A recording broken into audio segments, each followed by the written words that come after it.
મિત્રો, નાણાછડી આપણે બધા જ જાણીએ છીએ અને આપણે કલાવા કહીએ છીએ, નાણાછડી કહીએ છીએ. આની કેટલી પાવર છે એ આપણે નથી જાણતા. આપણા શાસ્ત્રોમાં આના વિશે જણાવ્યું છે કે આના બાંધવાથી કેટલી પાવરફુલ ઉર્જા મળે છે. હું તમને આની ઉર્જા વિશે જણાવું.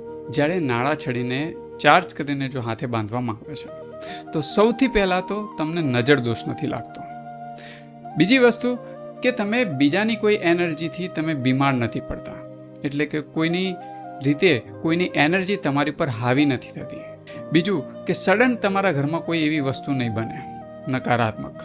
અને ત્રીજી વસ્તુ એ કે જ્યારે કોઈ બી લેડીઝ જેને ગર્ભ ધારણ કર્યો હોય એ એના કમરમાં બાંધી દે તો એનું મિક્સ કેરેજ નથી થતું. આને ચાર્જ કઈ રીતે કરાય?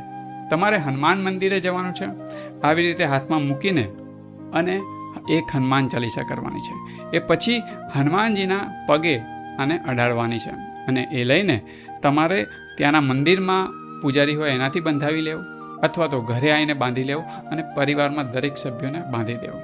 આને 15-20 દિવસ થાય તો જલ પ્રવાહ કરી દેવો અને ફરીવાર બીજી બાંધી લેવી, કારણ કે આમાં તમારી ઉર્જા સામેલ હોય છે.